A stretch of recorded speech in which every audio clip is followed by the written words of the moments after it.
শক্তিশালী ঘূর্ণিঝড় ডিটুয়া এর প্রভাবে টানা প্রবল বর্ষণ ও ভূমিধসে শ্রীলঙ্কার রাজধানী কলম্বো সহ বিস্তীর্ণ নিম্নাঞ্চল প্লাবিত হয়েছে। দেশটির দুর্যোগ ব্যবস্থাপনা কেন্দ্র ডিএমসি নিশ্চিত করেছে এখন পর্যন্ত ২১২ জনের মৃত্যু হয়েছে, নিখোঁজ রয়েছেন আরও অন্তত ২১৮ জন। ক্ষতিগ্রস্ত হয়েছে প্রায় ১০ লাখ মানুষ।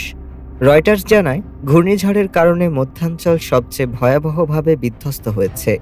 উপড়ে পড়া গাছ, ধসে পড়া রাস্তা ও কাদার স্তূপ সরাতে ত্রাণকর্মীরা কাজ শুরু করায় ক্ষয়ক্ষতির প্রকৃত চিত্র সামনে আসছে।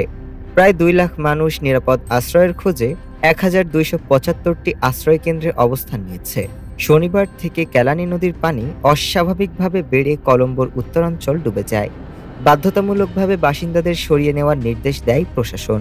যদিও ঘূর্ণিঝড় মূল এলাকা থেকে সরে গেছে, তবে উজানে ভারী বৃষ্টির কারণে নদী তীরবর্তী এলাকায় নতুন করে বন্যার আশঙ্কা বাড়ছে। উদ্ধার কার্যক্রম চলমান রয়েছে।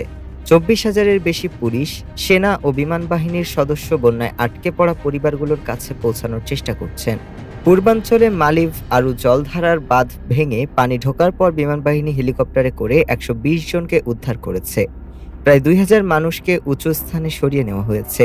কর্তৃপক্ষ জানায়, কলম্বোতে পানি নামতেও আরও একদিন সময় লাগতে পারে। এদিকে আবহাওয়া বিভাগ শুষ্ক আবহাওয়ার ইঙ্গিত দিয়েছে। ঘূর্ণিঝড়টি ইতিমধ্যে ভারতের দিকে অগ্রসর হয়েছে। ডেস্ক রিপোর্ট, আজ বার্তা।